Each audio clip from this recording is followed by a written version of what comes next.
Queridos alumnos, alumnas, sean muy bienvenidos a este inicio del tercer trimestre del primer año del ciclo lectivo 2022 del Seminario Bíblico Argentino de la Iglesia de Dios.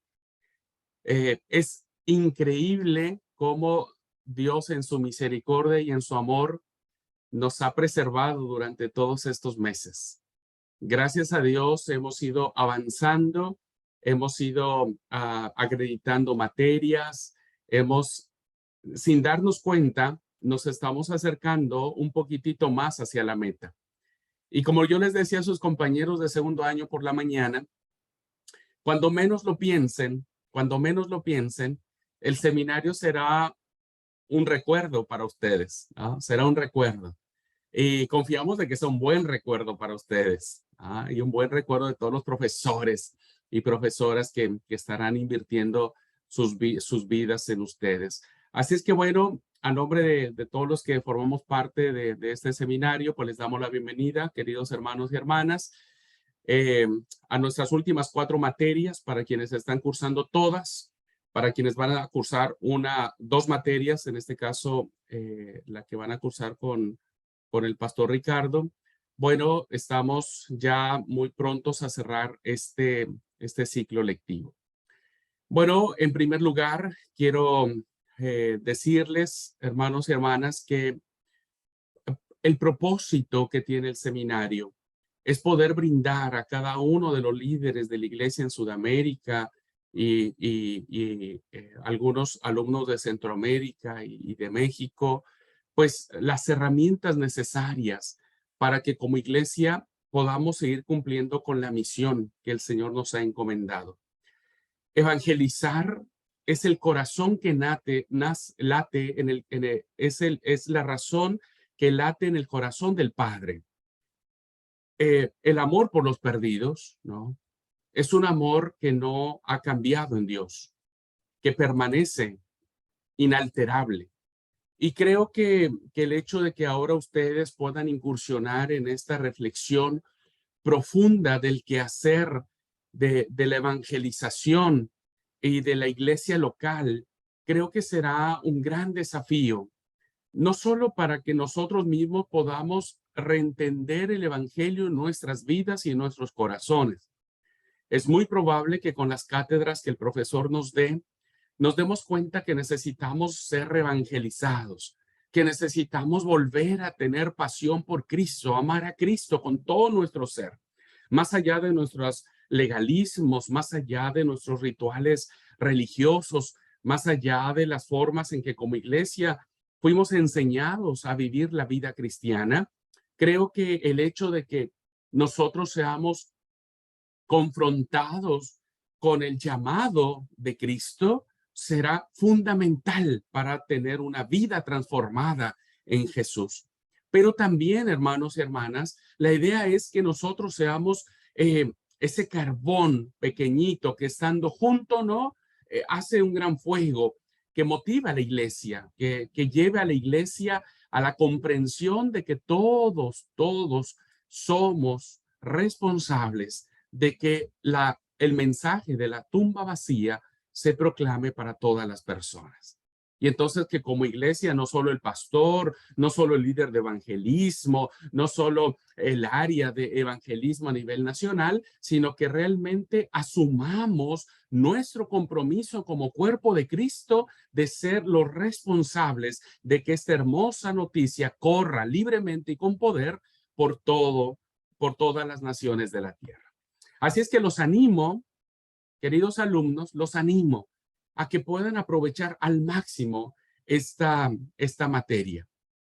Los animo a que puedan aprovechar la experiencia tan maravillosa que el pastor Ricardo Méndez ha ido acumulando durante muchos años. El pastor Ricardo es un siervo de Dios que tiene una pasión por los perdidos increíble. Es un pastor con ese don, ¿no? De predicar la palabra y que sin duda traerá con su enseñanza grandes desafíos para nuestras vidas hoy. A nombre del Seminario Bíblico Argentino, Pastor Ricardo Méndez, quiero darle las gracias por haber aceptado este desafío. Gracias por apartarnos un tiempo de su ministerio, por haber deseado que este sentimiento que el Espíritu puso en su corazón de invertir en nuestras vidas como alumnos de la iglesia en Sudamérica, el Señor lo retribuye, el Señor siga derramando grande bendición en usted. Muchas gracias, querido Pastor Ricardo. Usted va a tener todo este tiempo para poder vertir estas enseñanzas, estos desafíos que tanto necesitamos, que tanto anhelamos. Usted tendrá un grupo de alumnos maravillosos, un grupo de alumnos, hombres y mujeres, que tenemos muchas limitaciones, demasiadas, pero tenemos una ansia increíble de aprender. Tenemos una ansia increíble de que nuestras vidas sean transformadas. Y que bueno, usted contará siempre con nosotros, ¿no? Usted ya irá conociendo a los alumnos. La mayoría son alumnos argentinos. Esme es la alumna que tenemos en México y tenemos 2 alumnas colombianas que ellas solamente lo ven en diferido.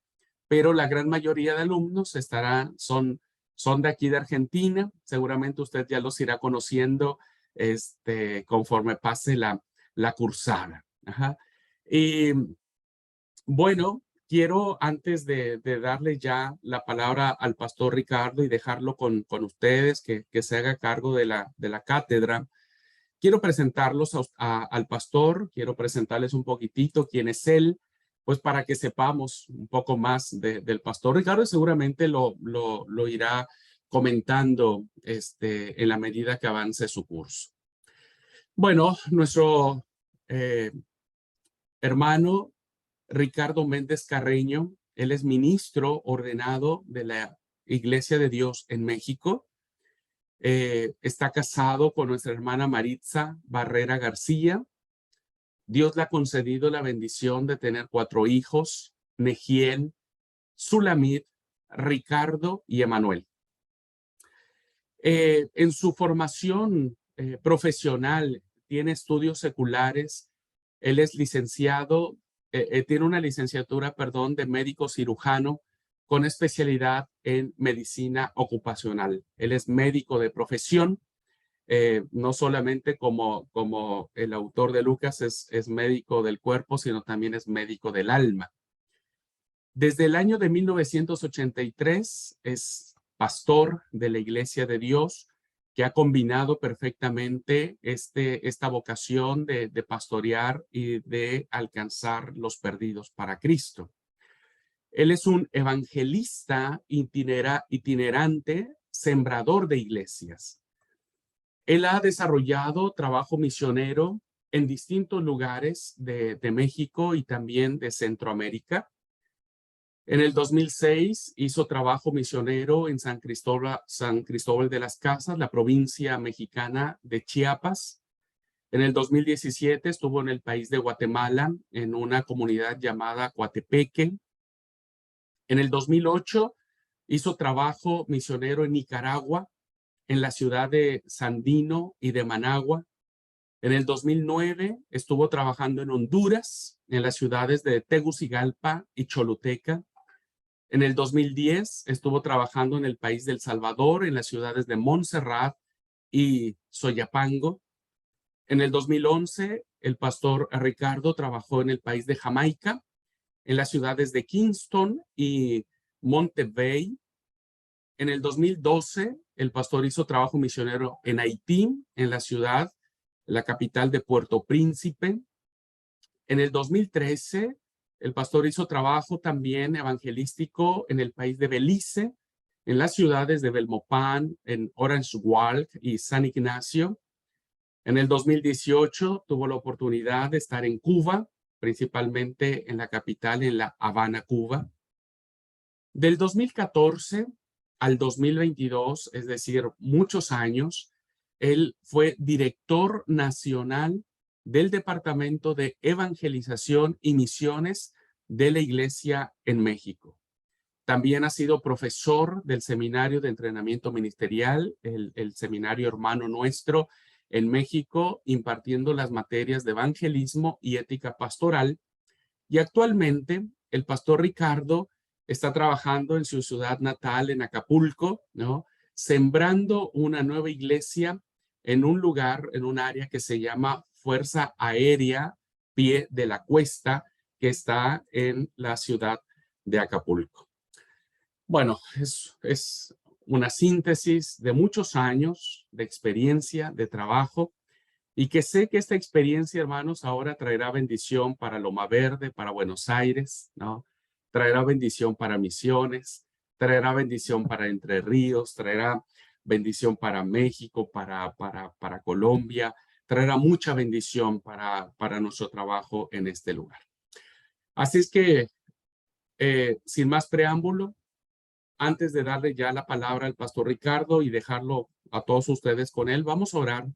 Vamos a pedir a Dios su bendición, que Él nos acompañe en esta cátedra, que Él nos ayude, que Él nos bendiga, que Él haga que el soplo de su espíritu nos dé la fuerza necesaria que, que requerimos para predicar su santo evangelio. Vamos a orar, hermanos. Padre, te damos gracias por este tiempo. Gracias por darnos la oportunidad de iniciar este tercer trimestre de nuestro seminario. Gracias por la vida de los alumnos y alumnas, Señor, que se conectan presencialmente, pero también de aquellos alumnos que lo estarán mirando en diferido. Señor, sigo orando por ellos y sigo pidiéndote, Padre, que derrames tu bendición en ellos, que el soplo de tu Espíritu, Padre, traiga vida abundante en sus corazones y que esta cátedra, esta materia, Señor, pueda no solamente hacer que ellos aprueben una materia, sino que traiga cambios significativos y bendición a tu iglesia en Sudamérica. Padre, te pedimos por nuestro profesor, por el pastor Ricardo, acompáñalo, guíalo, síguele dando esa sabiduría y esa pasión. Y permite, oh Dios, que él pueda transmitir en tu palabra y en tu nombre todas estas enseñanzas que tanto necesitamos y que sin duda las valoraremos. Padre, bendice esta cursada, acompáñanos desde este día hasta el final de la misma y que todo lo que hagamos, oh Dios, sea para honrar y glorificar tu alto y tu glorioso nombre. Que Cristo sea predicado en todas las naciones de la tierra, pues lo pedimos en su precioso nombre desde ahora y para siempre. Amén. Pues muchas gracias. Pastor Ricardo, la clase es suya, los alumnos son suyos. Cuando usted desee hacer el receso, usted solamente ordena ir al receso, yo paro la grabación. El tiempo que usted termine el receso, después yo vuelvo otra vez con la grabación y la termino cuando usted indique la finalización de la clase. Bienvenido, hermano Ricardo. Muchas gracias, pastor. Hermanos, les saludo en el amor de Cristo. La paz sea con ustedes.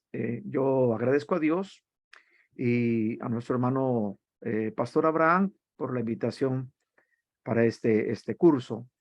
En este mes de septiembre terminé mi trabajo como director nacional y yo pensé que me iba a pasar solamente en Acapulco disfrutando un poquito más de la playa y y haciendo la labor que hago en, en una nueva iglesia. Sin embargo, pues no, Dios tiene sus planes y sus proyectos y lo bendigo porque nos da la oportunidad de conocer hermanos del Cono Sur. Dentro del currículum, a mí se me pasó dar el dato que he estado en Bogotá, en Colombia y también en Ecuador. Así que solamente me falta ir a Brasil, Argentina, Chile, Perú, pero ya cuando menos di un brinquito a lo que es el Cono Sur. Dentro de lo que es la presentación del curso, quiero decirles que este curso tiene una duración de 13 semanas. Vamos a ver dos tipos de clases. Una vamos a hablar de evangelismo de persona a persona y la otra de un sistema que se llama grupos familiares. Pero tan solo de persona a persona, mis alumnos cursan conmigo 13 semanas y es un trabajo arduo. Sin embargo, vamos a a resumirlo porque tenemos 5 horas a la semana de clases, pero quiero en la presentación que ustedes vean el temario. Permítame hacer la presentación.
Bien, aquí está la presentación que les decía que este es un curso de 3 semanas y es evangelismo explosivo. Este curso está tomado de el libro del doctor James Kennedy.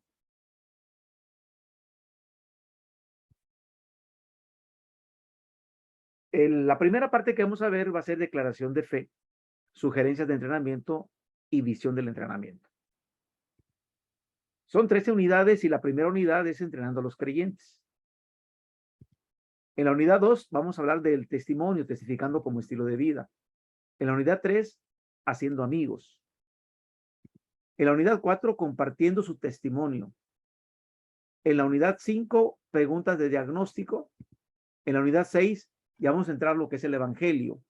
Y el evangelio está compuesto por 5 partes. En este caso, evangelio vamos a ver gracia y hombre, luego Dios y Cristo, y luego fe. En la unidad 9 vamos a hablar acerca de la decisión. En la unidad 10 vamos a hablar acerca de la asistencia espiritual inmediata. En la unidad 11, reclutando y creciendo. Y en la unidad 12, manejando objeciones. Y por último, un cuestionario y pasos finales. Así que voy a ponerles la primera parte, que es de la declaración de fe.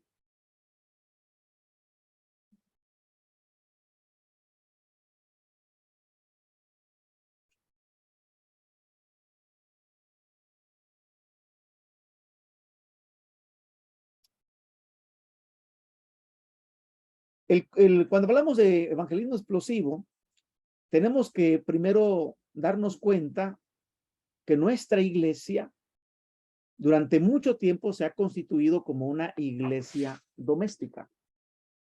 ¿Qué es una iglesia doméstica? Una iglesia doméstica es aquella que está centrada en sí misma, donde se pone mucho énfasis a los creyentes en sus diferentes etapas de la vida. Y desde luego que aquí empieza uno con discipulado, pero por ejemplo en México, la Iglesia de Dios en México está tan sofisticada que tenemos desde la enseñanza bíblica, desde párvulos, desde muy pequeñitos, primarios superiores, adolescentes, y hay grupos de adolescentes, hay clases especiales para adolescentes, para jóvenes, para adultos, adultos mayores, matrimonios, sociedad femenil, sociedad varonil, es decir, hay una gama de producto que genera la iglesia cada trimestre para atender a los diferentes grupos, diferentes edades y diferentes géneros. Prácticamente la iglesia se ha volcado mucho hacia adentro, pero el llamado que recibimos de Dios es que cambiemos el chip y en lugar de ser una iglesia doméstica, nos convirtamos en una iglesia misionera, donde nuestro trabajo principal se dirija a alcanzar a las personas que aún están fuera del cuerpo de Cristo. Desde luego, sin descuidar el discipulado y el acompañamiento pastoral a los creyentes para que consoliden su fe. El crecimiento y la multiplicación de la iglesia del primer siglo en gran parte se debió a un evangelismo personal. Y usted puede ver desde Hechos capítulo 8, verso 1 al 4, que aunque la iglesia partió de Jerusalén para cumplir la palabra profética de Jesús, de Hechos 1:8, de que seamos testigos desde Jerusalén, por toda Judea, Samaria y hasta lo último de la tierra. En el capítulo 8 de Hechos, la iglesia ya trascendió Jerusalén y Judea, y vamos a ver en el capítulo 8 que Felipe está predicando en Samaria. Y el verso 12 dice que creían, que predicaban en el reino de Dios y creían en el nombre de Jesucristo y se bautizaban hombres y mujeres. Los creyentes del verso 1 al 4 de Hechos 8 fueron esparcidos a causa de la persecución. Y donde fueron esparcidos, iban predicando el evangelio. Cuando nosotros llegamos a Hechos capítulo 11, nos vamos a dar cuenta que la iglesia ha traspasado las fronteras de Israel. Y ahora el evangelio está predicándose en Chipre, en Fenicia, y en el capítulo 11 de Hechos ya hay una iglesia en Antioquía de Siria, al norte de la nación de Israel. Y esta iglesia, según el Hechos capítulo 13, el Espíritu Santo envía misioneros. Y es ahí donde aparece Saulo de Tarso, enviado por el Espíritu Santo a la misión. Así que, ¿cuál es el énfasis cuando hablamos de la misión? Tenemos nosotros que enfatizar que Dios nuestro Padre, de Él nace la misión, de su corazón, de Dios nuestro Padre. Él es el primer misionero y tiene un plan que se está llevando a cabo. Segundo, su Hijo Jesucristo es el Dios encarnado, enviado al mundo, y Él es nuestro modelo a seguir para cumplir la misión. Y podemos nosotros ver cómo desde Mateo capítulo 9, versículo 35, al capítulo 10, verso 1, empieza a establecer a 12 para enviarlos a la misión. Y van a darse cuenta en Lucas capítulo 10 que también ahora nombra a otros 70 para enviarlos a la misión. Y tercero, el Espíritu Santo, que es el consolador prometido, en el cual participa activamente, de forma directa, impulsando a la iglesia para desarrollar la misión. Así que vamos a hablar un poquito de la declaración de fe. Y yo le digo a mis alumnos, para que tú prediques el evangelio, tienes que estar bien compenetrado en tu fe. Y cuando hablamos nosotros de la fe, tenemos nosotros que darnos cuenta de lo que cree la iglesia. Por ejemplo, en Estados Unidos de Norteamérica, la Iglesia de Dios, allá hicieron un librito que se llama En lo que creemos. En nuestra iglesia le llamamos fundamento doctrinal.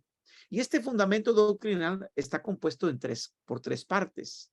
La primera parte tiene que ver con la fe y la salvación.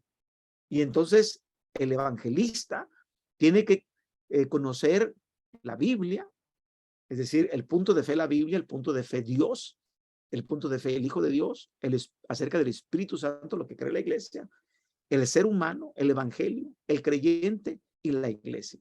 La segunda parte, que va del artículo 9 al 19, es la vida cristiana, la acción cristiana.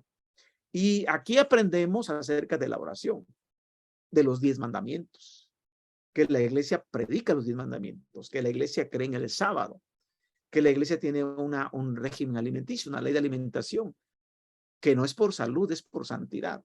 Las buenas obras, la paz de Dios, la cena del Señor, el lavamiento de los pies, la unción de los enfermos, diezmos, ofrendas, primicias y el matrimonio. Y la tercera parte, que tiene que ver con el estudio y escudriñamiento, viene toda la parte profética, la profecía, la obra y fin de Satanás, el retorno de Israel, el mensaje de los 3 ángeles, las 7 últimas plagas, la segunda venida de Cristo, que este punto es el que más debiera predicar la iglesia, porque es nuestro estandarte también para que la gente crea. La resurrección y castigo eterno, el reino de Dios y la nueva creación. Bien, entonces cuando yo le digo a mis alumnos, por favor, váyanse a su documento de fe, váyanse a que ustedes conozcan, porque a la hora de estar evangelizando la gente va a preguntarles y ustedes tienen que tener conocimiento de toda la doctrina que cree la iglesia de Dios. Voy a ponerles algunas sugerencias del entrenamiento, de las clases que vamos a recibir. Yo le digo a mis alumnos acerca de la oración. Hay que orar diariamente y la oración tiene varias vertientes. La primera, el evangelista tiene que ser un vaso limpio y hay que pedirle a Dios que nos limpie. Pero también es bien importante que el evangelista experimente la llenura del Espíritu Santo. Y de la llenura del Espíritu Santo, quiero decirles, hermanos, que una persona que está llena del Espíritu Santo, el primer impulso que va a tener es predicar el Evangelio. Cuando ustedes leen Hechos, capítulo 2, verso 4, dice que cuando ellos fueron llenos del Espíritu Santo, entonces Pedro se levanta en medio de los hermanos y empieza a predicarles a los judíos de la diáspora que habían llegado a adorar a Jerusalén, y los hermanos también empiezan a predicar en la lengua donde aquellos judíos eran nacidos. Escucharon el evangelio. Así que hay que pedir la llenura del Espíritu Santo, pero también hay que pedirle a Dios en nuestra oración que tengamos misericordia, compasión por aquellos que no conocen al Señor. Y vamos a tener un apartadito más adelante acerca de nuestros compañeros de oración. Vamos a tener un grupo de compañeros de oración en este ministerio de evangelización. Así que orar todos los días y hacerlo frecuentemente con los compañeros de oración por aquellos candidatos a quienes les vamos a predicar el evangelio. Hay que confiar en que Dios, hermanos, va a cumplir su promesa de hacernos testigos eficaces. Y como ya di texto de Hechos 1:8, nuestro Señor Jesús les dijo a los discípulos, antes de ascender a los cielos, me seréis testigos. Y esto, hermanos, implica que el Señor no nos va a fallar. Van a ustedes a recibir, hermanos, el libro de Evangelismo Explosivo. Se los voy a mandar en PDF. Lo vamos a subir a la plataforma para que ustedes hagan sus lecturas. También tengo la intención de mandarles el cuaderno de trabajo, donde vienen todas las unidades y también todas las presentaciones en PowerPoint, estas que pasé y esta que estamos viendo y la que veremos después. Es decir, van a tener ustedes todo el material. A mí me interesa que mis alumnos tengan todas las herramientas, que no estén sufriendo porque es que no tengo esto. No, todo lo que digamos aquí, todo se los voy a enviar. Les voy a enviar acerca de los compañeros de oración. Así que hay que tener como prioridad el desarrollo de un estilo de vida evangelístico. A veces las iglesias, cuando hacen campañas de evangelismo, es el tiempo en que los hermanos se ponen en modo evangelístico. En modo evangelístico. No, los evangelistas estamos en modo evangelístico todo el tiempo. Es decir, que nosotros lo tenemos como un estilo de vida, sea que yo vaya a la consulta médica, sea que yo vaya al mercado, sea que yo vaya de compra, sea que yo vaya de viaje, uno tiene que estar en modo evangelístico. Hacía yo un viaje de Chicago a México y un joven que venía en el avión se sentó a mi lado y cuando iba a despegar el avión, él se empezó a persignar 2, 3 veces. Y yo esperé que el avión estuviera en lo más alto para decirle, oiga, joven, ¿y si esto se cae? Ay, no diga eso, por favor. Y yo dije, tengo 4 horas de viaje para poderle compartir el evangelio. Es decir, modo evangelístico, estilo de vida, todos nosotros. Quiere decir entonces que nuestra actividad evangelística no está limitada a este entrenamiento de lunes y martes que vamos a tener y que les voy a dejar tarea en la semana. No, quiero que ustedes, su testimonio debe incluir toda la vida, toda la vida. Que yo deseo de verdad que Dios toque sus corazones y que haga cambios radicales en su modo de vivir la fe, en su modo de ver la iglesia y en su modo de ver este mundo que está perdido. Tenga presente entonces que acerca de las metas del entrenamiento, yo no estoy pensando solamente en entrenarlos para evangelizar. A mí me gustaría, porque esto lo he visto con mis alumnos, me llegaron alumnas de 60 años, de 70 años de edad a mi clase y me decían, ay, hermano, es mucho que vamos a memorizar, no vamos a poder. Y yo les dije, espérense 13 semanas. Pero yo quiero que ustedes no solamente sepan evangelizar, sino que ustedes estén capacitados para entrenar a otros. De eso se trata. Así que cuando nosotros tenemos una perspectiva adecuada de este entrenamiento, y pongo aquí el ejemplo, está el ejemplo aquí de ese carpintero. Si ese carpintero percibe su tarea como solo midiendo tablas, cortando tablas, clavando, poniendo clavos, pues se va a desanimar.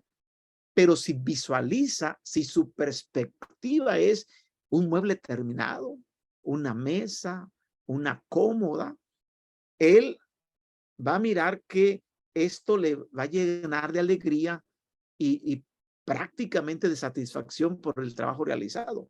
Es decir, va a visualizar algo hermoso, ese mueble. Así que, querido hermano, hermana, usted se está entrenando para formar parte del crecimiento numérico más grande, para llevar la causa más importante en el nombre de la persona más grande.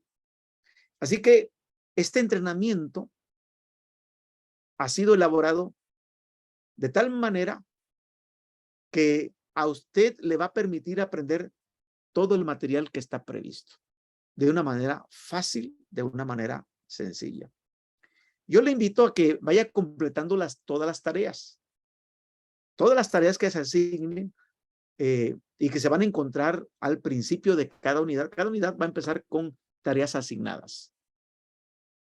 A veces ponemos las tareas asignadas al final. No, aquí todas las unidades van a empezar con tareas al principio de cada unidad. Así que va a tener usted tiempo para que poco a poquito, cada día, las haga hasta terminar.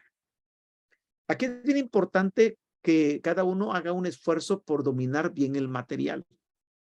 El material de evangelismo explosivo ha sido elaborado para que cualquier alumno o estudiante promedio pueda dominarlo sin dificultad. Yo le decía a las hermanas de 60 años de edad, usted va a terminar el curso y sin darse cuenta, usted va a hacerlo de memoria, lo va a aprender de memoria. Y efectivamente, cuando terminamos, empezamos como con 35 alumnos y al final terminé con 20, porque durante las semanas, por algunos compromisos dejaron de asistir, pero las 20 personas que terminaron, entre ellas 2 hermanas de la tercera edad, de verdad hicieron su examen oral, su examen escrito y terminaron con su video, sus prácticas. Y mis alumnos después me reportaban que ya estaban teniendo otros alumnos, porque de eso se trata, de compartir. Así que aquí es bien importante hacer el esfuerzo para dominar el material. Y se trata de organizar el tiempo, organice su tiempo. Cada persona tiene 168 horas disponibles cada semana. Y surge esta pregunta, ¿por qué algunas personas logran más que otras?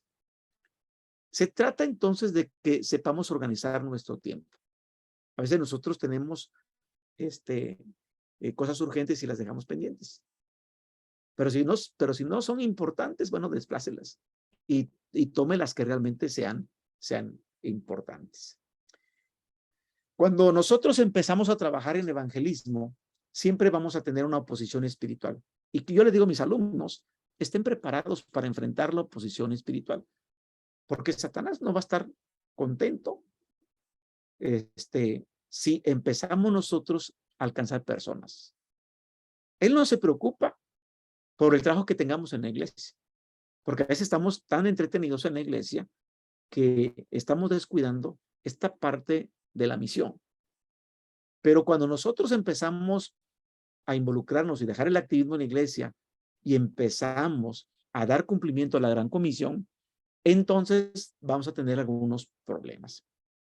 Y yo lo he tenido muy claro en todo este tiempo en que yo he trabajado en esta parte.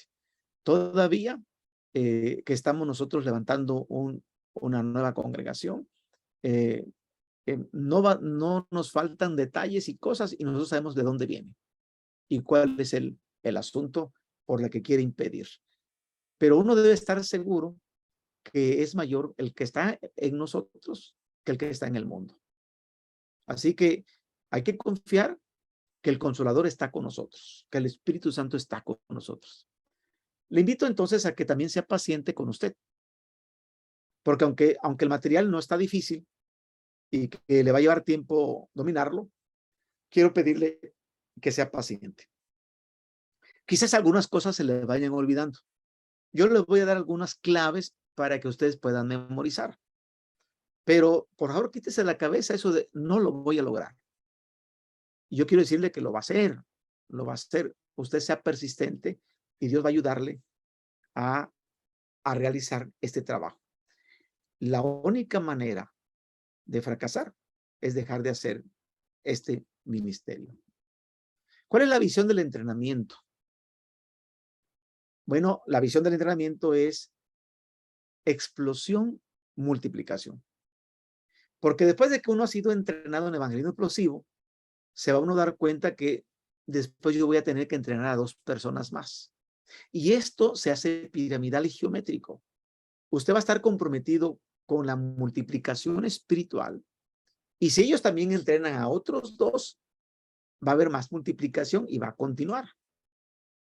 Cuando nosotros obedecemos y nos comprometemos, vamos nosotros a tener una producción de decenas de personas entrenadas para testificar y compartir el evangelio.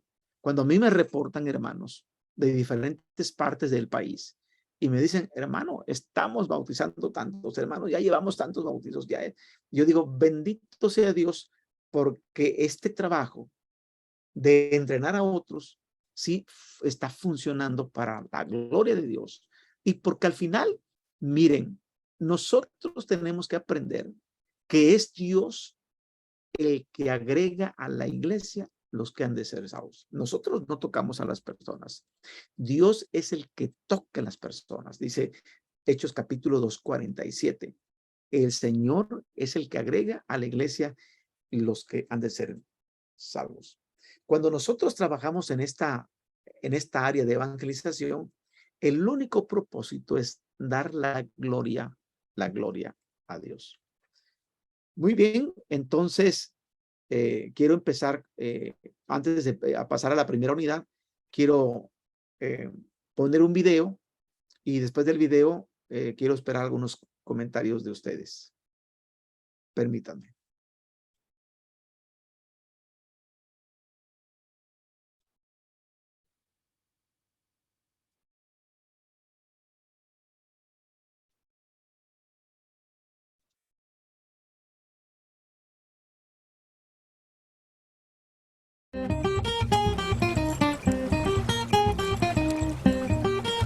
¿Se oye?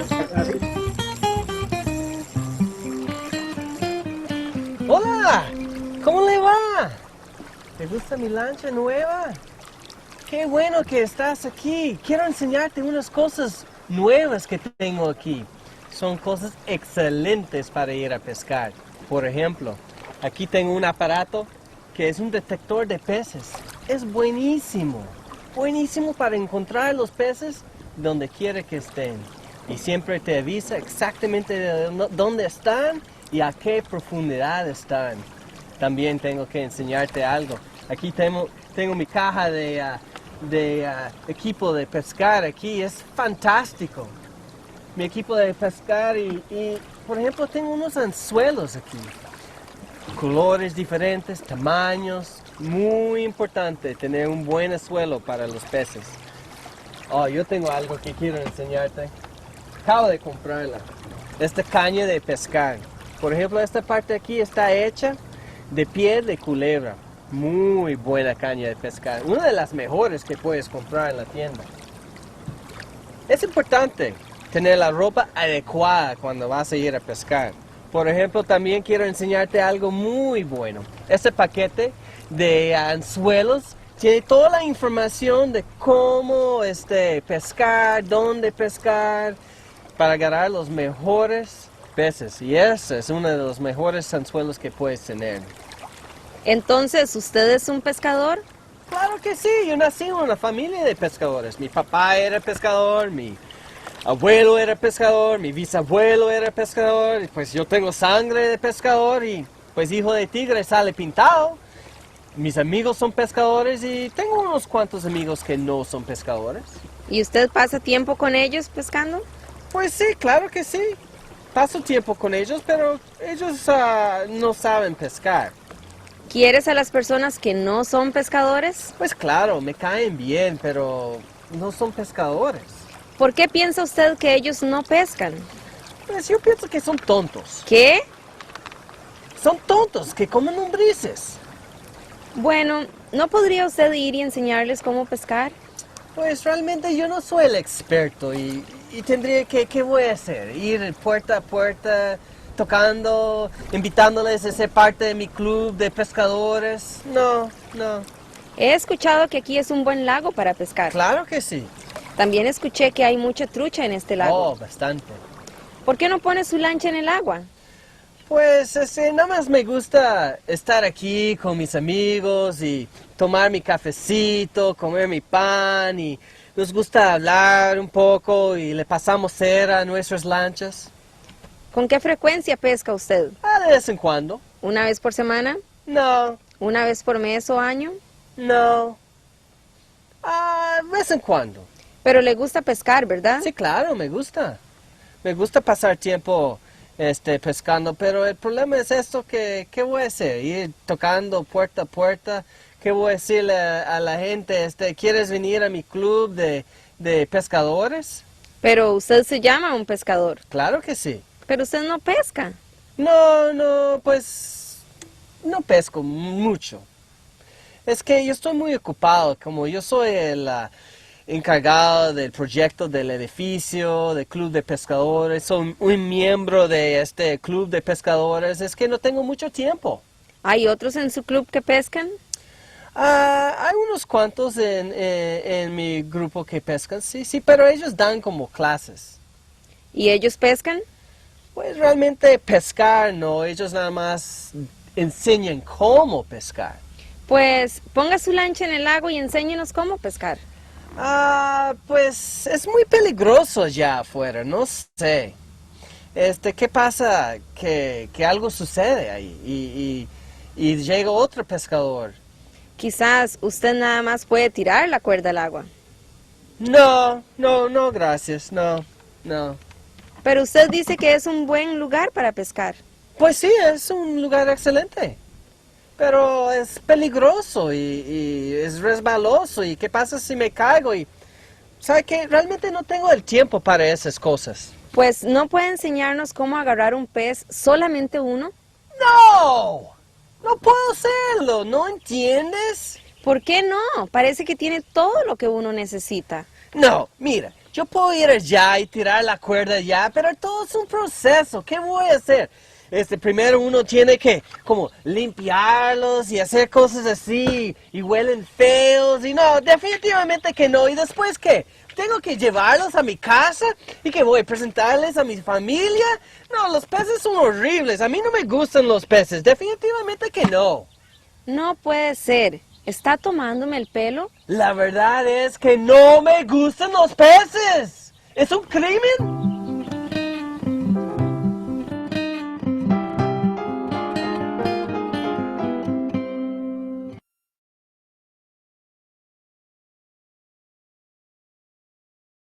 Si gustan, pueden abrir su micrófono y quiero que me comenten del video. ¿Qué piensan?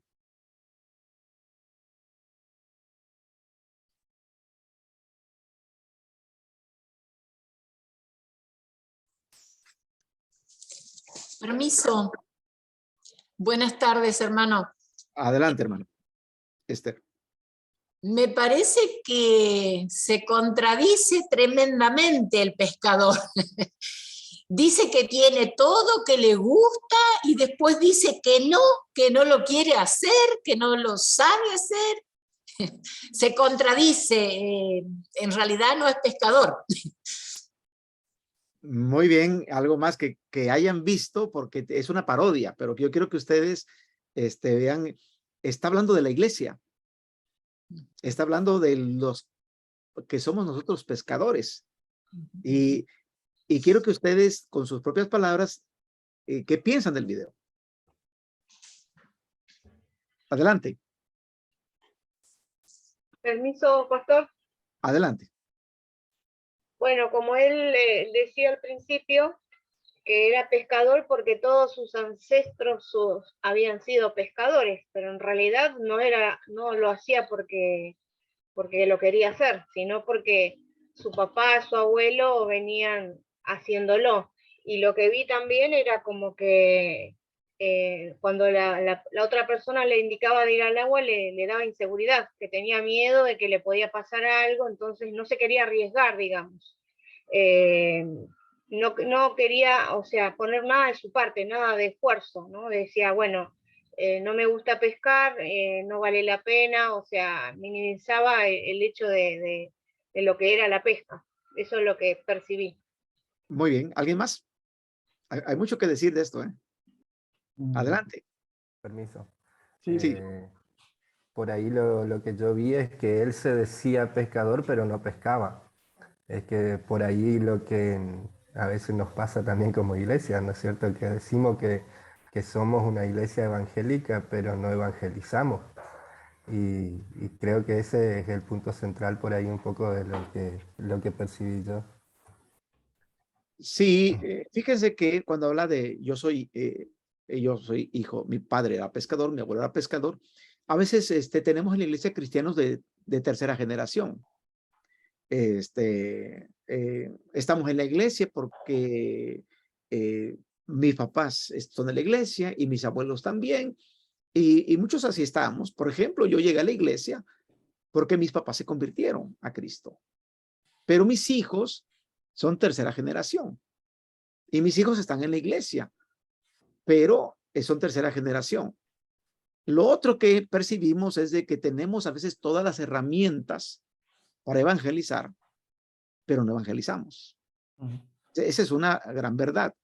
Miren, cuando yo inicié mi vida pastoral, que fue en 1983, ese año me titulé como médico cirujano y también abracé el pastorado. Mi primera congregación me entregaron un templo ya con casa de oración y miembros y con la comodidad de solamente ir a pastorear, de estar pendiente de las ovejas, pero nunca en la mente me pasó ir a compartir el evangelio con otras personas. No estaba adiestrado, no estaba capacitado, pero cuando después me cambiaron a otra congregación donde eran 10 personas nada más y no tenían templo, no tenían casa de oración y donde teníamos que construir, yo dije, con 10 yo no voy a construir nada aquí, necesitamos trabajar. Pero fui a mi primer curso, a mi primer entrenamiento y gasté mi bus, mi autobús, mi transporte, hospedaje, alimentación, y aprendí, me enseñaron para evangelizar, llegué a la iglesia y de lo que aprendí no puse nada. ¿Saben qué pasó en la iglesia? Pues no pasó nada. Al siguiente año fue más lejos el lugar, viajé más horas, pagué otra vez hospedaje y recibí este curso que les estoy compartiendo. Y les estoy hablando de hace muchísimos años. Y este curso cambió mi óptica, cambió mi vida. En un año, nuestra congregación se cuadriplicó. De 10 miembros, en un año ya éramos 40 miembros. porque lo que hice es, yo aprendí y empecé a entrenar a otros. Y entonces yo evangelizaba y otros también evangelizaban y empezamos a tener un gran crecimiento. Y les comparto que muchos de nuestras iglesias tienen toda la herramienta, a veces muy buenas lanchas, muy buenos anzuelos, tienen todo el parque, todo el material, pero nos las pasamos tomando café y encerando las lanchas. No sé si me explico. Nos las pasamos prácticamente sin ir a pescar. Y quise presentarles este video para entrar a la primera clase. Pero no sé cómo andan de cansancio, si quieren que tengamos un recesito o empezamos con la clase, la unidad número 1. ¿Están listos? Muy bien.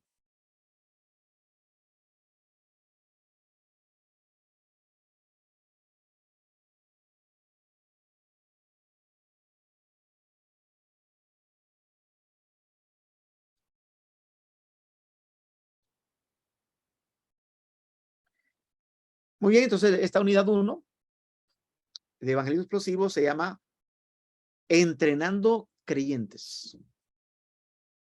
Y como dije al principio, está tomado de el libro que se los voy a mandar, este libro que se lo voy a mandar en el lector. Está editado en Miami, Florida, y ni siquiera nosotros en México lo podemos comprar porque está muy difícil conseguirlo. Sin embargo, como ya yo tomé este curso, tengo tanto este material, pero ahora ustedes lo van a tener en electrónico para que ustedes cumplan con sus lecturas. Y en esta primera parte que vamos a hablar de entrenando a los creyentes, vamos a hablar de el primer punto que se llama equipando. Tenemos que equipar. Y en el inciso A es que nosotros tenemos que aprender a compartir eficazmente el evangelio a los no creyentes. Fíjense, no es solamente compartir el evangelio, sino hacerlo de manera eficaz. Y quiere decir que tratemos de lograr el objetivo que nosotros nos vamos a proponer. Segundo, tenemos que convertirnos en entrenadores de ganadores de almas. No solamente yo voy a aprender a ganar almas, sino me tengo que también comprometer en entrenar a otros a ganar almas. Quiere decir entonces que de los discípulos que tenemos, de esos discípulos que tenemos, es decir, de esos nuevos convertidos, tenemos que hacerlos discípulos. A una persona que está recién convertida, tenemos que trabajarla para que se convierta en discípulo.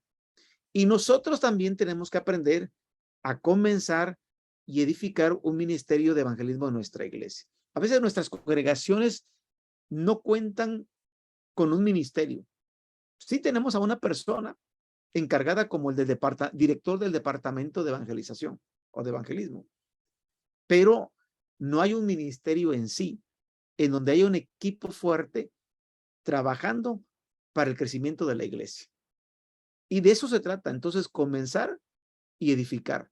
Que al final ustedes también tengan ese proyecto de en su iglesia local contar con un ministerio de evangelismo. Vamos a hablar acerca de los principios bíblicos de evangelismo explosivo. El primer punto, que es el principio número 1, es de cada creyente un pescador y un testigo. Y vamos a decir entonces que los testigos son la clave más estratégica y menos utilizadas, es decir, los creyentes de la iglesia. Y cuando hablamos de creyentes, son todos los hermanos que son bautizados. Esos son los creyentes. Y ellos, muchos de ellos solamente van el sábado al culto.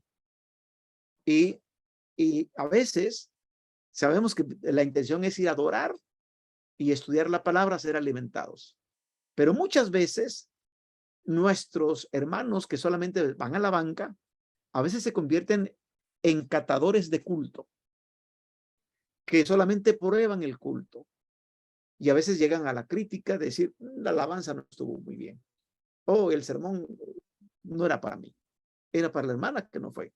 Entonces, a veces se convierten en catadores de culto, porque aunque ellos son bautizados, son las personas que son menos utilizadas para esta estrategia de evangelizar. Y quiero que usted vaya al Evangelio de Marcos, capítulo 1, verso 17, donde dice el texto: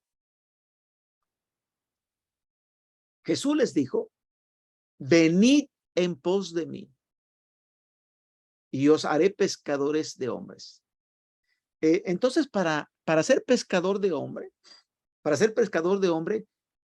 la primera parte que es que hay que estar con Jesús. Hay que estar con Jesús. Si usted tiene su Biblia allí, y yo no solamente enmarqué la parte última del texto, pero Jesús les dijo, venid en pos de mí. Hay que estar con Jesús. Y cuando nosotros ya estamos con Jesús, Él nos va a convertir en pescadores de hombres. Se trata del Señor. Se trata del Señor. Es el Señor el que nos va a convertir en pescadores de hombres. Así que el primer mandato de Cristo es hacernos pescadores de hombres. Pero fíjense que el último mandato, que fue antes de ascender a los cielos, Hechos capítulo 1:8, dice, y me seréis testigos. Así que tenemos dos palabras, pescadores y testigos. Y nuestras preguntas, o nuestra pregunta que resalta aquí, ¿por qué los hermanos bautizados, los creyentes, no testifican? ¿Qué excusa tienen? Y muchos de ellos, lo primero que dicen es que no sé cómo. Otros piensan que se trata de que es un don. Es que no tengo el don. Hermanos, miren, yo predico con mi vida. Yo solamente doy mi testimonio, que la gente me vea como soy y que ahí vean, si quieren seguir. O muchas veces decimos, evangelizar es trabajo del pastor, para eso le pagan, para eso recibe un salario, para eso es pastor, o para eso estudió para pastor. Y muchos también tienen miedo de fallar. Tienen miedo de fallar, es decir, no quieren ser rechazados. Es que como en mi círculo de amistades van a saber que soy cristiano. Por ser cristiano me vayan a rechazar. Quiero decirles, queridos hermanos, que yo trabajé en instituciones hospitalarias alguna parte de mi vida, y también hice medicina privada. Mi trabajo, yo tenía 3,000 personas a mi cargo y era director médico de 20 médicos. 3,000 personas a mi cargo significaba que yo tenía que estar vigilando su salud de 3,000 personas. Para eso contaba yo con 20 médicos. Pero desde el director general hasta la persona que barrían en mi trabajo, todos sabían que yo era pastor. A todos les podía testificar. Es decir, uno no tiene que apenarse, avergonzarse, o sentirse intimidado por ser rechazado. No. Yo escuchaba a compañeros y compañeras que me decían, oye, mi esposo está enfermo, ¿quieres ir a orar por él? Claro, eran mis compañeros de trabajo. Y sin embargo, ya me miraban con confianza y yo dije, no tengo miedo en fallar o ser rechazado. Muchas veces no se predica el evangelio porque quizás haya un pecado no confesado. Hay alguna falta que tengamos allí como un pecado escondido, oculto. Y entonces, sí, yo digo, si tú estás con una falta oculta, grave, ni abras la boca, está bien.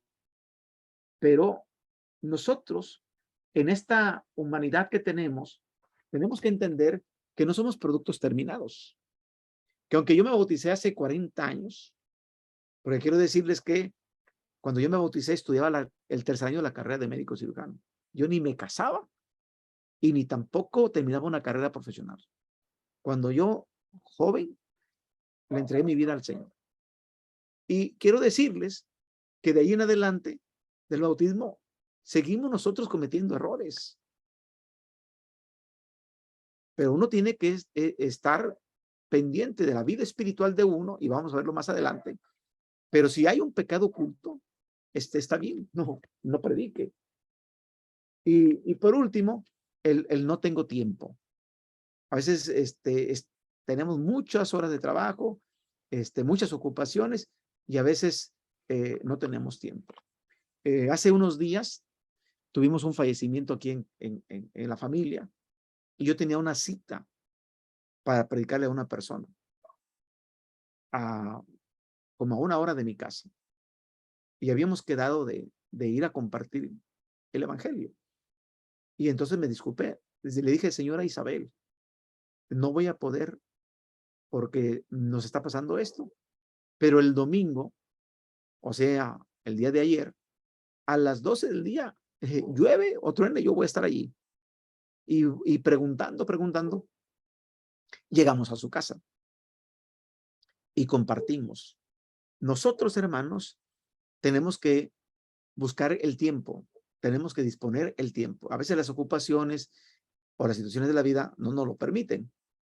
El segundo principio es responsabilidad del pastor capacitar a los santos. Quiero decirles, hermanos, que el pastor, de manera literal, un pastor de ovejas, no sé si ustedes, algunos hayan estado en el campo o hayan estado en un lugar donde haya pastoreo de ovejas, pero ustedes se van a dar cuenta que un pastor no anda pariendo ovejas. Un pastor anda cuidando ovejas. ¿Quiénes son las que se reproducen? Son las ovejas. Pero el pastor entonces tiene que tomar la responsabilidad de capacitar a los santos. Y por eso dice el apóstol Pablo a la carta a los Efesios, capítulo 4, 11 y 12. Y él mismo constituyó a unos apóstoles, a otros profetas, a otros evangelistas, a otros pastores y maestros, a fin de perfeccionar a los santos para la obra del ministerio, para la edificación del cuerpo de Cristo. Los creyentes, queridos hermanos, con liderazgo, son los socios esenciales del pastor en la tarea de la evangelización. He pastoreado varias congregaciones y yo tengo que admitir que el liderazgo, los laicos que están en el liderazgo, son los socios más importantes para hacer esta tarea. Yo, de manera personal, hago mi trabajo, pero la iglesia, el liderazgo de la iglesia también tiene que hacer su trabajo. Principio número 3. La mejor forma es por medio de las salidas de entrenamiento práctico, o le llamamos la SEP. Salidas de entrenamiento práctico. Mis alumnos, y lástima que estamos por medio de Zoom, a mí me hubiera gustado que fueran presenciales las clases con ustedes y llevarlos al campo. Es ir a tocar puertas, Mi esposa, cuando supo que yo me metí a este trabajo, a este ministerio de tocar puertas, mi esposa pensó, creo que a mi esposo ya le falta un tornillo. La iglesia de Dios no está acostumbrada a andar casa por casa. ¿Qué le pasa a mi esposo? Y le dije a mi esposa, mira, yo recibí este curso y entré en un enamoramiento increíble con el Señor. Y mi esposa me veía como que estaba yo en un Ferrari y ella en un Volkswagen, de esos viejitos, esos escarabajos. Y yo iba a toda velocidad y ella no me alcanzaba. Y un día le dije, mira, escucha este mensaje. Me acuerdo que en aquella ocasión las grabaciones eran por medio de cassettes. No sé si algunos son de mi tiempo. Puso el cassette y el tema era Cristo en el corazón. Cuando ella estaba lavando los utensilios de cocina, escuchaba el mensaje y fue quebrantada en su corazón. Cuando yo llegué del trabajo, llegué de la consulta médica, de mi trabajo, ella me dijo, ya entendí, quiero recibir entrenamiento. Le digo, vamos a entrenarte, vamos a capacitarte, vas a tomar las lecciones, estas que yo misma tomé. Y mi esposa ahora sale conmigo. Y hemos tenido experiencias maravillosas. Cuando le digo, mira, vas a tocar la puerta, y si sale una mujer, tú le predicas. Yo oro y leo y busco los textos bíblicos. Si sale un hombre, yo le predico, tú oras y buscas los textos. En una ocasión tocamos la puerta, un domingo por la mañana, y una señora que estaba lavando ropa, dejó de lavar y se acercó. Y mi esposa empezó a decirle, deme 5 minutos. Y empezó ese trabajo de evangelismo explosivo con ella. Y esta persona le dijo a mi esposa, ¿sabe qué estaba pensando ahorita? En suicidarme. Tengo un esposo alcohólico que me tiene abandonada con 2 niños. Yo no vivo en esta provincia. Donde yo vivo es una provincia pegada a los Estados Unidos, desde el sur hasta el norte. Mis padres están allá, yo estoy sola acá. Y yo pensaba quitarme la vida.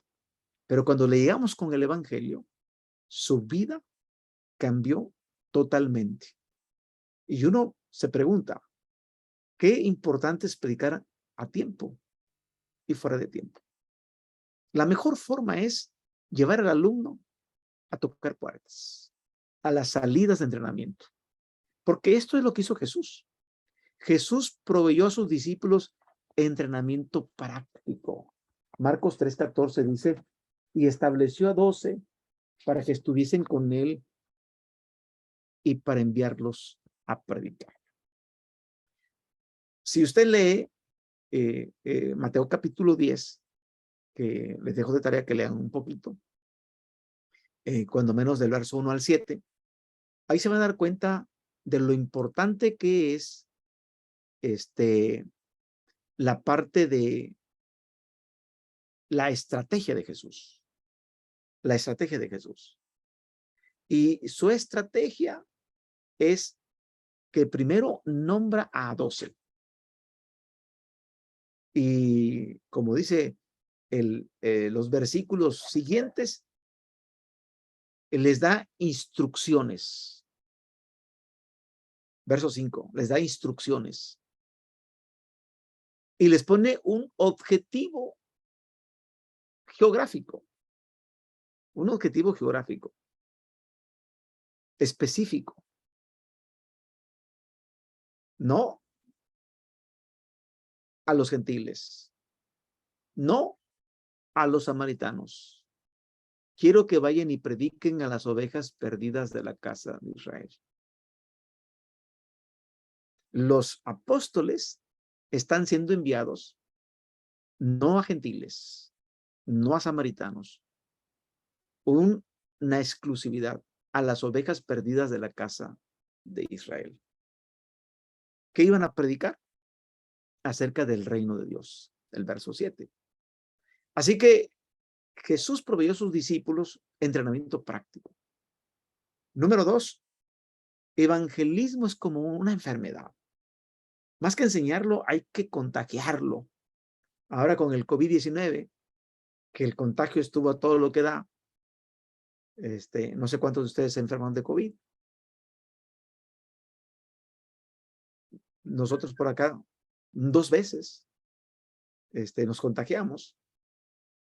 Y esa parte virulenta que lo hacía peligroso, pero había una parte que lo hacía muy contagioso también.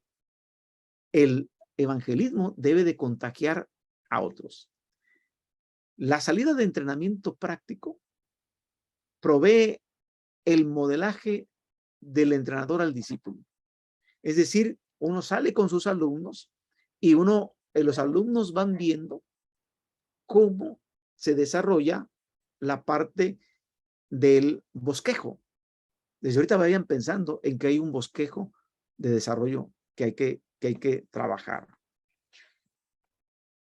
Las salidas de entrenamiento práctico utiliza ese modelo de enseñanza gradual e incremental.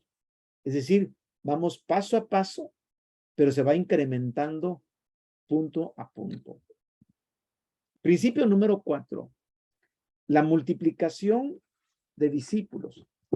Nosotros tenemos que entender que debemos dar un impacto para la eternidad. ¿Por qué? Porque no solamente usted va a aprender a ganar almas, sino el impacto para la eternidad es de que va a ser mayor porque usted va a entrenar a ganadores de almas. Dice la segunda carta a Timoteo 2:2. Lo que has oído de mí ante muchos testigos, esto encarga a hombres fieles que sean idóneos para enseñar también a otros. Y Hechos 6:7 dice, y crecía la palabra del Señor y el número de los discípulos se multiplicaba grandemente. Y Hechos 9:31, entonces las iglesias también tenían paz por toda Judea, Galilea y Samaria, y eran edificadas andando en el temor del Señor y se acrecentaban de manera fortalecida. ¿Cuál es el propósito de evangelismo explosivo? ¿De qué trata? ¿De qué trata la materia? Número 1, glorificar a Dios, equipando iglesias locales para la multiplicación por medio de la amistad, evangelismo, discipulado y crecimiento saludable. Por favor, quiero que capte esta parte. La multiplicación se da por medio de la amistad, evangelismo, discipulado y crecimiento saludable. Así que el primer punto es glorificar a Dios. Este es el propósito en la vida y de este ministerio. ¿Por qué evangelizamos? Es decir, ¿por qué hago lo que hago? Lo hago para darle la gloria a Dios. Para darle la gloria a Dios. Y cuando uno se pregunta, ¿por qué predico lo que predico? Y el que es predicador sabe que la predicación tiene 3 propósitos. Dar la gloria a Dios. Salvar al perdido y edificar al creyente. Esos 3 puntos son básicos para la predicación. Dar la gloria a Dios. Salvar al perdido y edificar al creyente. Así que cuando damos la gloria a Dios, sabemos entonces que estamos en el propósito de Dios en este ministerio. Equipando. Tenemos nosotros que entrenar a pastores. A mí me da mucho gusto que en esta clase haya pastores y que también haya creyentes. Porque se trata, cuando yo he tenido alumnos pastores, ha sido de gran impacto porque el pastor entiende su misión y su trabajo y entonces se hace de un factor multiplicador. Trabaja con sus líderes y sus líderes con otros miembros y entonces esto da un crecimiento. Sabemos nosotros que ese trabajo es de 3 semanas para la iglesia local. Así está conformado el curso. Las iglesias locales que practican evangelismo explosivo se van a dar cuenta que es un ministerio que a eso se dedica, a trabajar con la iglesia local, porque es en la iglesia local donde se cumple la misión. Es en nuestras localidades en donde se cumple la misión. A veces nosotros queremos hacer campañas de evangelismo y está bien. Yo he estado en campañas evangelísticas en muchas partes, pero es desde la iglesia local donde se cumple la misión de Dios. Cuando hablamos de multiplicación, las iglesias locales que trabajan con evangelismo explosivo van a tener entrenadores de ganadores de almas.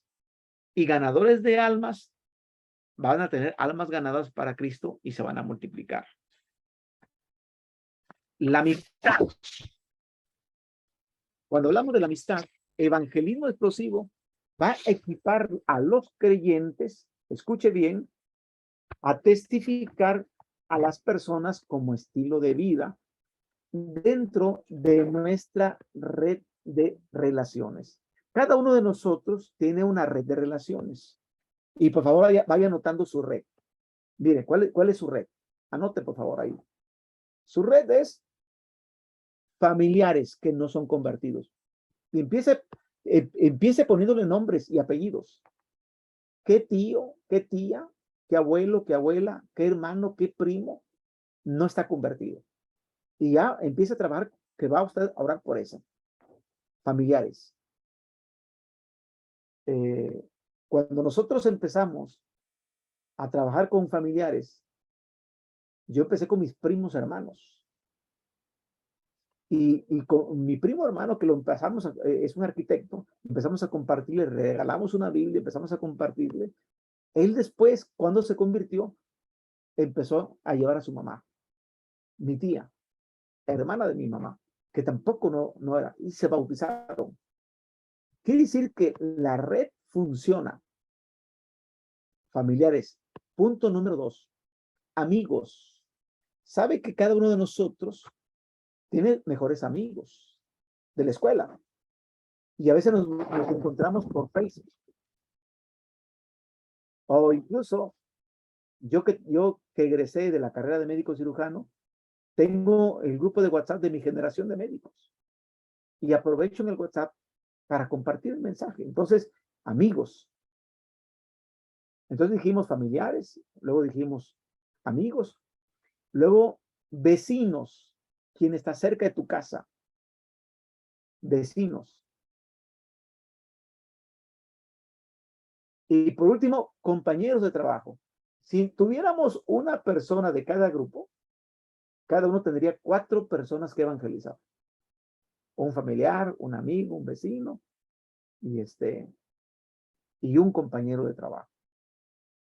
Así que cuando hablamos de amistad, tenemos que hablar de aquellas personas que son parte de nuestra red de relaciones. Evangelismo explosivo funciona primordialmente a través de ese evangelismo personal. ¿Qué es lo que perseguimos que usted aprenda? Que usted conozca el contenido del evangelio para comunicarlo eficazmente. Porque cuando no se conoce qué es el evangelio, no se podrá compartir eficazmente. A veces nosotros en la iglesia, de muchos años, fuimos muy adoctrinados. Es decir, llegamos a Cristo porque alguien nos compartió la doctrina. Y entonces estamos llenos de doctrina, no es que esté mal, pero no estamos evangelizados o no tenemos bien el contenido del evangelio y por lo tanto, si no lo tenemos bien, es difícil comunicarlo eficazmente. Segundo, generalmente el evangelismo amigable no llega más allá de una amistad y a veces no llega a proclamar las buenas nuevas de la vida eterna, porque a veces nos perdemos en tan solo ese evangelismo amigable de amistad. Discipulado. La evangelización debe de ser seguida por el discipulado.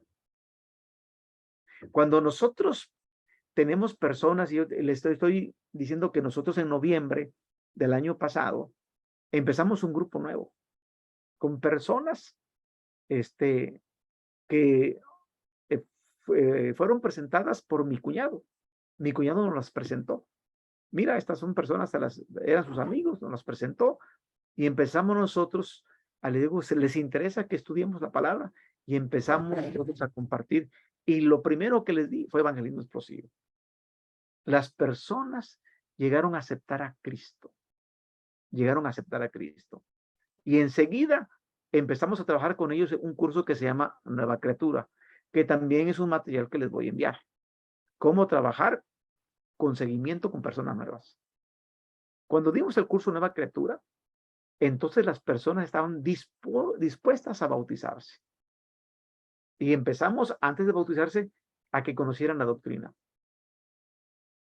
Llevamos en abril se bautizaron y nosotros nunca les dijimos a esas personas, por favor, cierren su negocio en sábado. Nosotros no le dijimos. Hermana, ¿tiene que cerrar su negocio en sábado? No, nunca le dijimos.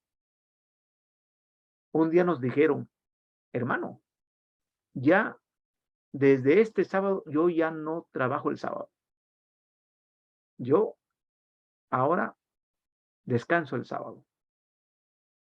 Cuando ellos empezaron a descansar el sábado, empezamos a instituir el culto del sábado. Pero nosotros nunca les dijimos, cierren su negocio. Es la palabra de Dios la que empezó a hablar a su corazón. Eso es discipulado. Porque un discípulo en una iglesia local es un miembro que se encuentra en ese proceso de crecimiento espiritual. Y este crecimiento debe llevarlo a una madurez. Primero fue el mecánico de motocicletas. Luego fue el hermano del taller, del taller, que era el tío de este hermano. Y por último, una hermana que tiene un restaurante, tiene un negocio de venta de comida. Y dice, hermanos, yo ya estoy a punto de conseguir a una muchacha que me trabaje el domingo. Nadie me quiere trabajar en domingo. Porque yo ya voy a empezar a trabajar en domingo y yo ya voy a cerrar en sábado. Nosotros nunca le hemos presionado para que, no es la palabra. Ellos se están discipulando. Ellos están teniendo un crecimiento que los está llevando a la madurez. De eso se trata evangelismo explosivo. ¿Por qué se trata de tener un crecimiento saludable? Y un crecimiento saludable en una iglesia que está experimentando evangelismo explosivo va a tener tres tipos de crecimiento. Tres tipos de crecimiento. El crecimiento espiritual. Primero es el crecimiento espiritual. Filemón verso 6 dice, para que la participación de tu fe sea eficaz. Es decir, las personas tienen que tener una fe eficaz. Y lo primero que hay que trabajar con ellos es la fe. El segundo crecimiento es crecimiento numérico. Porque en tan solo iniciamos el trabajo, noviembre, diciembre, enero, febrero, marzo, para abril, 6 meses con ellos, ellos estaban decididos a bajar a las aguas del bautismo. Decididos. No tenemos templo, no tenemos una casa de oración. Nos reunimos abajo de las palmeras de coco, abajo de los árboles de mango. Hacemos culto el sábado ahí y el viernes para recibir el sábado. Y están invitando ellos a otros. Este viernes tuvimos 2 personas nuevas. Decidimos, viernes es para personas nuevas y el sábado para irlos discipulando, para predicar a la iglesia. Cuando nosotros nos damos cuenta que este hermano que se bautizó en abril ya empieza a dirigir cultos. Es decir, que esta gente entrenada, no sabemos qué va a pasar con ellos. Se van a convertir en pastores. No lo sé. Miren, en una ocasión me tocó ir con una hermana que dice, hermano, ella es mamá de un joven que está en el alcohol y en las drogas, pero quiere que usted le vaya a compartir el evangelio. Y le digo, sí. ¿Será que se encuentre sobrio? ¿Será que no esté bajo el influjo de la droga o del alcohol? Me dice, no, allí está y nos está esperando. Y empecé a compartir la palabra con este joven, evangelismo explosivo, y aceptó a Cristo. Más tarde se bautizó. ¿Saben cuántos años pasaron? 20 años. 20 años. Y un día se encontró a la hermana, a mis hijas, y le preguntaron, ¿ustedes son hijas del hermano Ricardo Méndez? Del pastor Ricardo Méndez. Sí, díganle a su papá que aquel joven que fue y le compartió el evangelio, hoy es nuestro pastor. Uno no se imagina que ese alcohólico y drogadicto un día va a llegar a ser pastor. Porque eso lo visualiza Dios. Nosotros no lo visualizamos. Que al rato ellos van a ser maestros de escuela sabática. Van a ser miembros del consejo de la iglesia. Directores de departamentos y sociedades. Porque más efectivos y también levantarán a otros líderes. Ellos mismos se van a encargar a levantar otros líderes. Algunos fundamentos para una evangelización eficaz. ¿Qué se requiere para que tengamos una evangelización eficaz? Primero, la vida espiritual de la iglesia. Es muy importante. Debemos de recalcar sobre todo la unidad. Jesús enfatizó en la oración, en Juan, que es importante que los discípulos fueran uno como Jesús con el Padre era uno. Y sabía que parte de la unidad tiene que ver el amor. Entonces, nosotros debemos recalcar la unidad en la iglesia. Debemos de vernos como una familia. Somos hijos del mismo Padre, por eso nos llamamos hermanos. Y juntos vamos a compartir la vida eterna. En Cristo somos una familia. Número 3. Tenemos que entender que Dios ama la diversidad en dones, ministerios y funciones. Si ustedes tienen la oportunidad de leer Carta a los Romanos capítulo 12 o 1 Corintios capítulo 12, verso 4 al 7, que ahí están las citas, usted se va a dar cuenta que el Espíritu Santo reparte dones como Él quiere. Y quiero decirles que a mí Dios me ha dado dones. Y en esta situación de los dones, yo recuerdo esto que pasó en una primavera del 79, cuando yo era un jovencito. Yo escuché la voz del ministro cuando dijo: por la autoridad de Dios nuestro Padre, bajo la unción del Espíritu Santo, como ministro del Evangelio, Ricardo, yo te bautizo en el nombre de Jesucristo para que recibas el perdón de los pecados y el don del Espíritu Santo. Entonces, pasó tiempo. Yo terminé mi carrera de médico, me casé, empecé a trabajar en la iglesia, de acuerdo a lo que ordenaba el pastor. Pero yo me quedé pensando siempre en que yo tenía que recibir el don del Espíritu Santo. Y entonces, ¿dónde están los dones? Y me di cuenta entonces de los dones que Dios me había regalado. Y esos dones los he perseguido, escuche bien, con locura, esquizofrenia y paranoia. He perseguido los dones así. Pero también he aprendido que mis hermanos en la iglesia, en el cuerpo de Cristo, ellos tienen dones que yo no tengo. Quizás ellos, sus dones no son como los míos, pero he aprendido en que en la iglesia nos complementamos todos. De eso se trata la edificación del cuerpo de Cristo, en que hay dones, ministerios y funciones. Así que es bien importante, entonces, tener nuestros dones y ponerlos al servicio de la iglesia. Pero Él desea la unidad. 1 Corintios 12, 11 al 13 y Juan 17, 21, que es el texto que les hacía referencia. Y si van a su Biblia, por favor, y la pueden abrir allí en Juan 17, 21, quiero que me acompañen y lean el texto conmigo.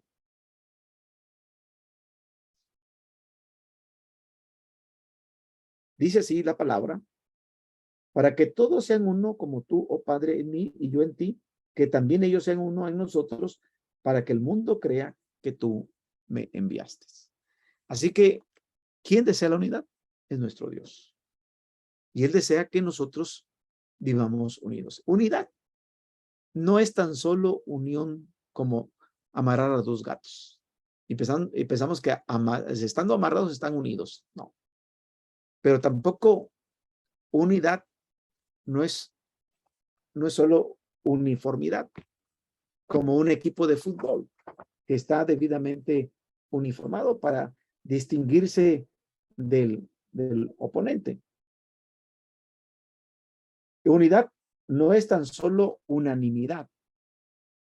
Es decir, que a veces tenemos que estar de acuerdo con todos los detalles. Miren, en una iglesia, hasta para poner cortinas en el templo, no se ponen de acuerdo. Las semanas dicen de un color, otras semanas dicen de otro color. pero cada uno tiene su punto de vista y a veces no nos ponemos de acuerdo en total en todos los detalles, pero no tenemos que estar unánimes. Y esto no implica que perdamos la unidad.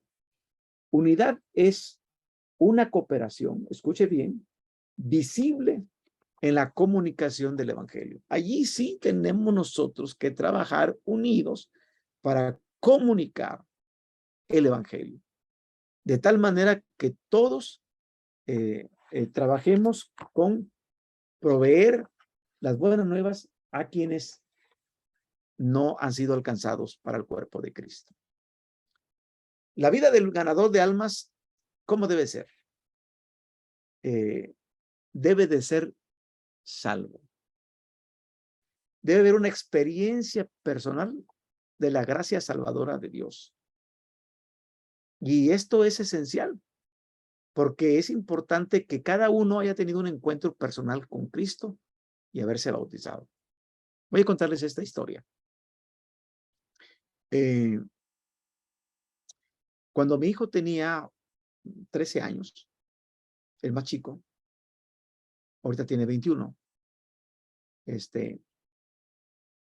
hay una ventana que se llama 414, la ventana 414. Y la ventana 414 dice que si uno quiere que sus hijos se salven, uno tiene que trabajar de los 4 años a los 14 años. Esa es una gran verdad. Hay un estudio hecho para esto que se llama la ventana 414.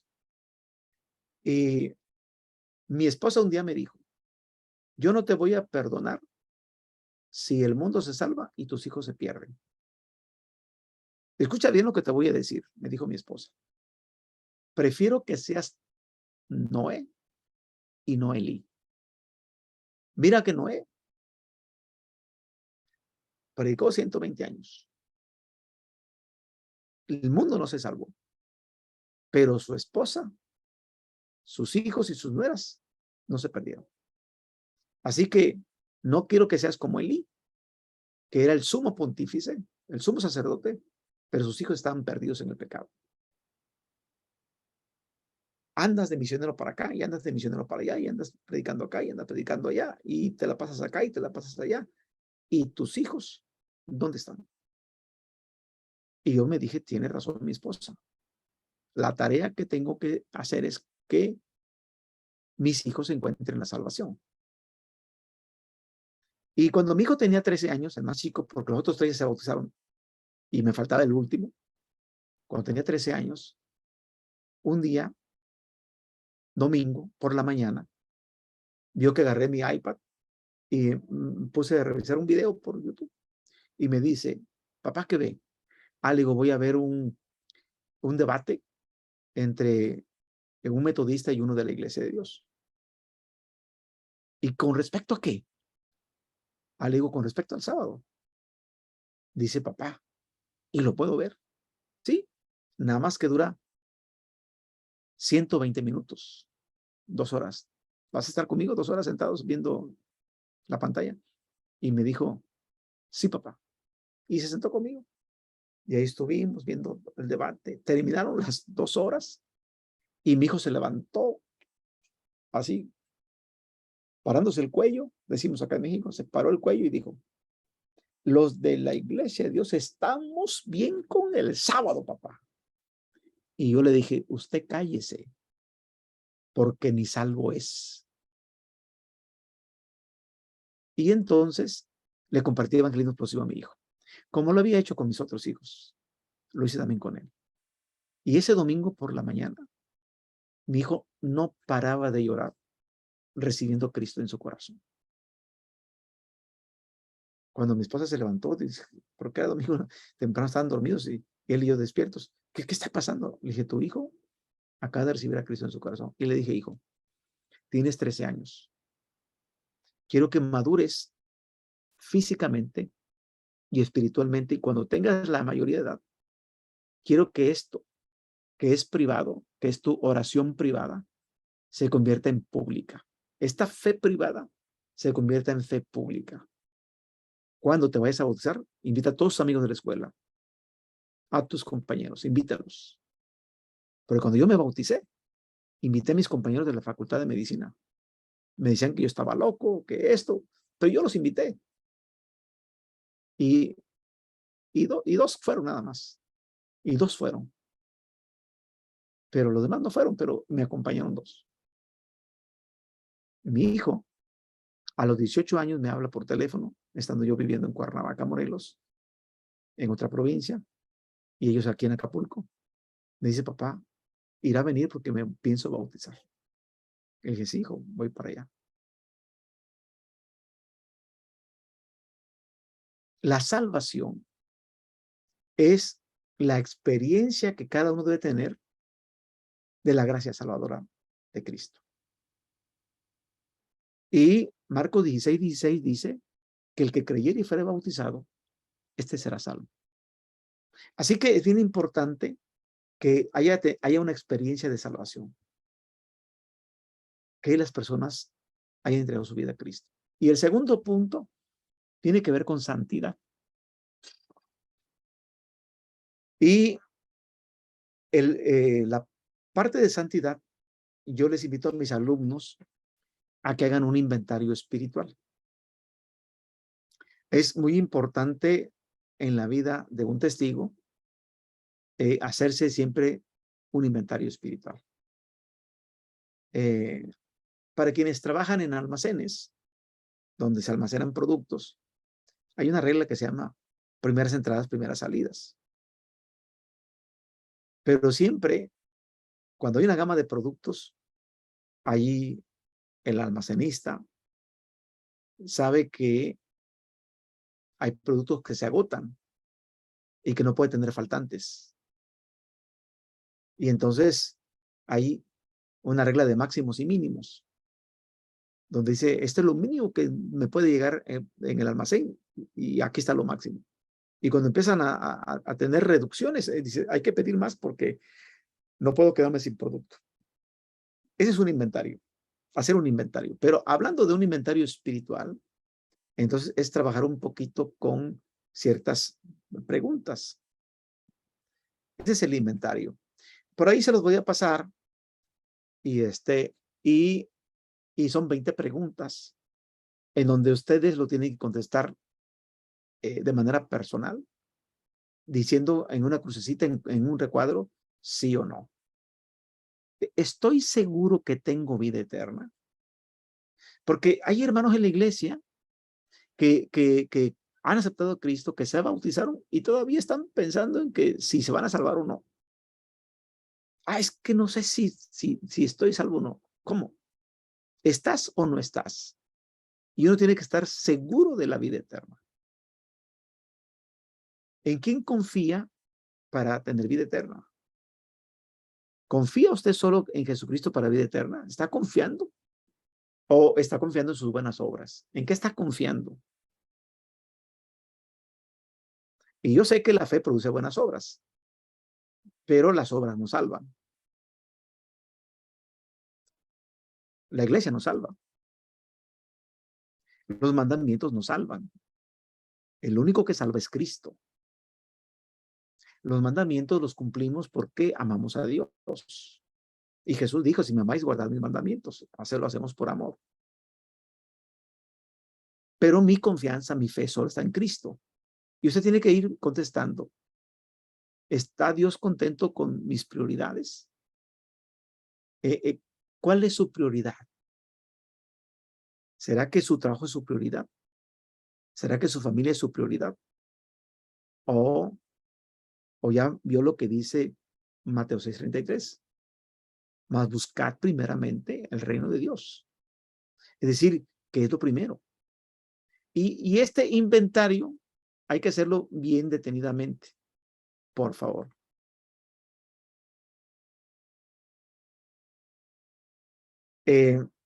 Como entrenadores, nosotros proporcionamos este formatito que se encuentra en la página 88 del cuaderno de trabajo, que también se lo vamos a proporcionar de manera digital. Así que uno tiene que hacer este inventario espiritual para saber cómo está. Y en oración hay que escudriñarnos cómo está nuestro corazón, cómo está para que podamos revisarnos, para que Dios nos revele todo aquello que está obstaculizando nuestro caminar con Él. Y si hay algo que pedirle perdón a Dios, hay que confesar el pecado. Y yo les sugiero, escriba con palabras esa falta, porque abogado tenemos a la diestra del Padre, que es a Jesucristo. Y yo tengo una pregunta para usted. ¿Cómo prefiere a Cristo? ¿Lo prefiere como abogado o lo prefiere como juez? ¿Cómo lo prefiere? Porque el juez va a emitir una sentencia, pero el abogado siempre va a salir a defendernos. Entonces, hay que confesar el pecado y decirle al Señor acerca de la importancia de que Él nos perdone. Ya que haya sentido el perdón de Dios, rompa el papel. Guarde los mandamientos de Dios. Fíjense que es importante que observemos los mandamientos de Dios. Los 10 completitos, hay que observarlos. Y una vida de confesión de pecado y la realidad del perdón y limpieza que da Cristo nos va a librar del yo. ¿Para qué? Para que entonces podamos ser llenos del Espíritu Santo. Llenos del Espíritu Santo. El apóstol Pablo escribe a la carta a los Efesios, dice, no os embriaguéis con vino donde hay disolución. Necesitamos ser llenos del Espíritu Santo. Así que la llenura, y decíamos allá en Hechos 2:4, que fue para que compartieran el evangelio, fueron llenos. En Hechos capítulo 4, después de que Pedro y Juan fueron encarcelados, fueron golpeados y les dijeron, no van a hablar más del Mesías. Ellos llegaron con los hermanos de la iglesia y dijeron, hermanos, nos están prohibiendo hablar de Cristo. Y dice que oraron y tembló y fueron llenos del Espíritu Santo y entonces hablaban con denuedo la palabra de Dios. Entonces, bien importante, hermanos, la llenura del Espíritu Santo. Ya que el evangelio no es un diálogo, es un triálogo que involucra primero al testigo, es decir, a usted como evangelista. En segundo lugar, al prospecto al que usted va a evangelizar. Y en tercer lugar, la acción de Dios a través del Espíritu Santo.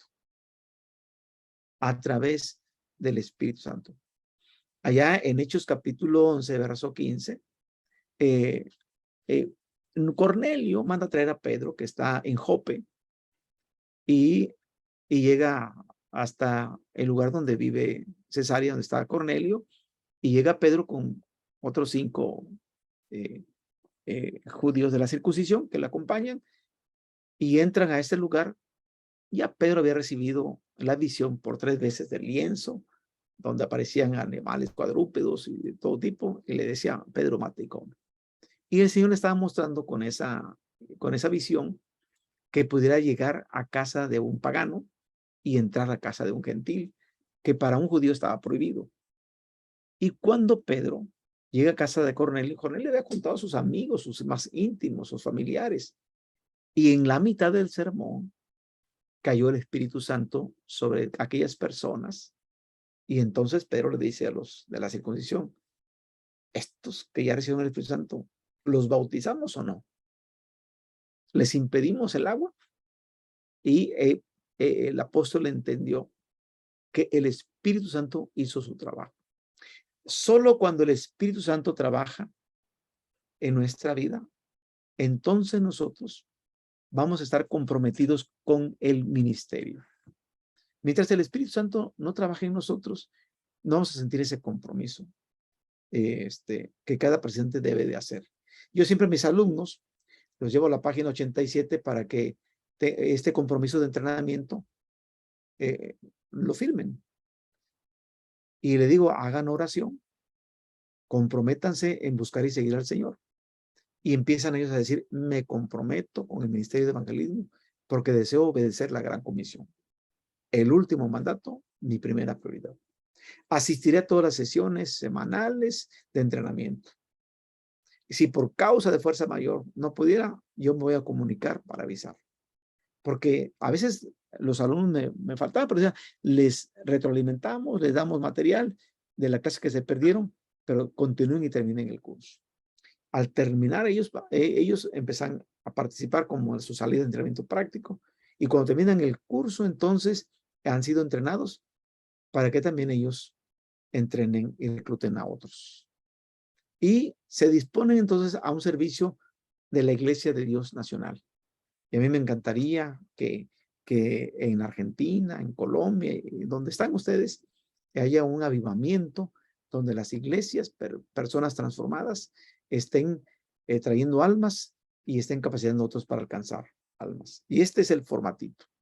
Así que está en la página 87. Y este compromiso, les digo, háganlo con seriedad con el Señor. Cuando nosotros nos comprometemos, entonces también nos vamos a convertir en líderes de oración. A veces en nuestras congregaciones tenemos departamentos de oración o cultos de oración. Y muchas veces aquí en México, con tristeza lo digo, a veces son los cultos más desangelados. Es donde el culto de oración llegan poquitas personas al culto de oración, cuando debería ser el culto más importante, porque nuestras casas son casas de oración. La oración siempre fortaleció el evangelismo en el Nuevo Testamento. Y ya miramos allá lo que dice Hechos capítulo 4, donde Pedro y Juan con los hermanos oran, el lugar tiembla y son llenos del Espíritu Santo. Entonces la oración es muy importante. Es decir, que hay que convertirse en líderes de oración. A los participantes de evangelismo explosivo se les pide que tengan 2 compañeros de oración y que sean fieles en orar con ellos cada semana. Así que yo quiero pedirles que por favor vayan invitando a 2 hermanos que sean sus compañeros de oración. Y van a ver más adelante el por qué los compañeros de oración. Entonces, los compañeros de oración puede ser de preferencia que no sea su esposa, para que también la esposa tenga su compañero de oración o compañera de oración, y pueden ser hermanos o hermanas que trabajen con nosotros y que oremos por ellos cada semana. Miren, hay un folleto que se llama compañerismo o compañeros de oración y se usa para este propósito. También esto se los vamos a mandar de manera digital. Al punto número 5, vamos a hablar acerca ahora de los componentes de evangelismo explosivo. Y hasta aquí yo quiero permitirles que tomen un descanso, por favor.